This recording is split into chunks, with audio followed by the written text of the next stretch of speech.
ఈ మధ్యకాలంలో రిఫరల్ హాస్పిటల్గా ఎదిగిన క్రమంలో మా మీద చాలామంది కుట్ర పన్నుతూ ఇదంతా ఎలా జరుగుతుంది, వీడు ఎలా చేయగలుగుతున్నాడు, ఒక చిన్న కుటుంబం నుంచి వచ్చిండే, మేము ఎన్నో సంవత్సరాల నుంచి హైదరాబాద్లో చాలా పెద్ద కార్పొరేట్ శక్తులము, మరి వీడు చేస్తున్నాడు నేను ఎందుకు చేయలేకపోతున్నా అని నా దగ్గరికి 6 నెలల క్రితం కొంతమంది స్టాఫ్ని ఒకే హాస్పిటల్ నుంచి వచ్చారని మేము ఎప్పుడూ ఇది ఆలోచించలేదు. We want to grow bigger, ఇంకా బ్రాంచెస్ పెట్టాలి.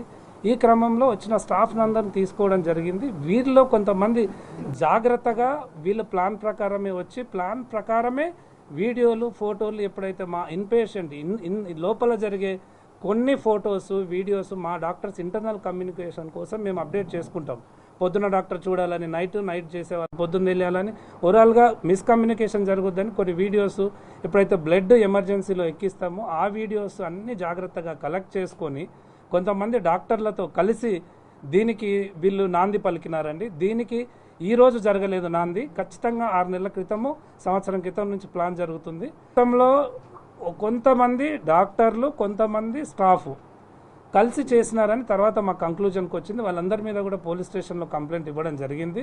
ఖచ్చితంగా డిఫమేషన్ సూట్ ఫైల్ చేస్తున్నాము.